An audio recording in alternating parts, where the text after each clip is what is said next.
All right, let's talk about some modern testing methods. Aptitude refers to the capacity to learn. So aptitude tests are those designed to predict a person's future performance. Achievement tests are designed to assess what a person has already learned. Simple difference right there.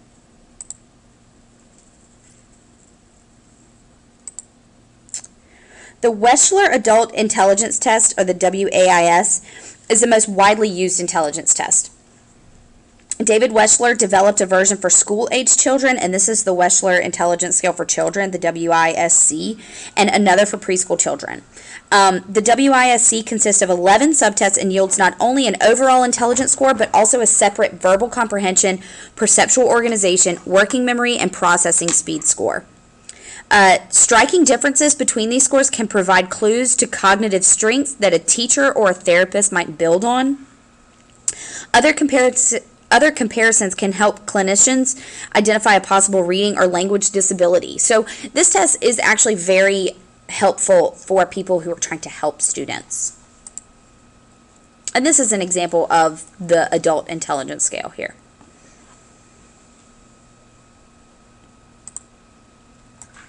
Because scores become meaningful only when they can be compared with another's performance, they must be defined relative to a pre-tested group, and this is a process called standardization.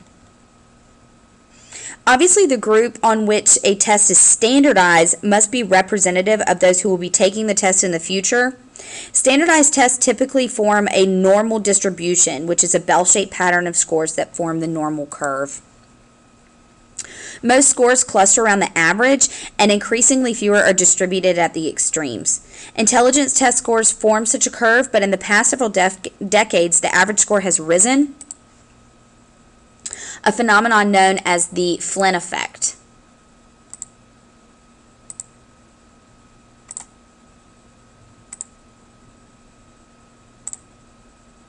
So, again, the Flynn effect is a phenomenon where intelligence test scores are forming the normal curve, but the average score is rising.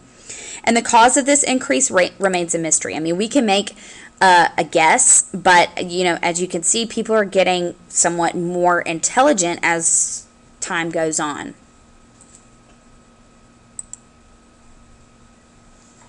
Reliability refers to the extent to which a test yields consistent scores, and consistency may be assessed by comparing scores on two halves of the test, which is called a split half, on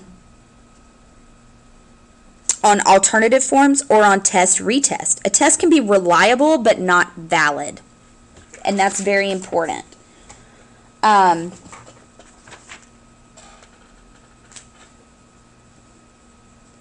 The higher the correlation between the test retest or the split half scores, the higher the test reliability. So the tests we have considered so far, the Stanford-Binet, the WIS, and the WICS, all have reliabilities of about plus 0.9, which is very high. So when retested, people's scores generally match their first score pretty closely.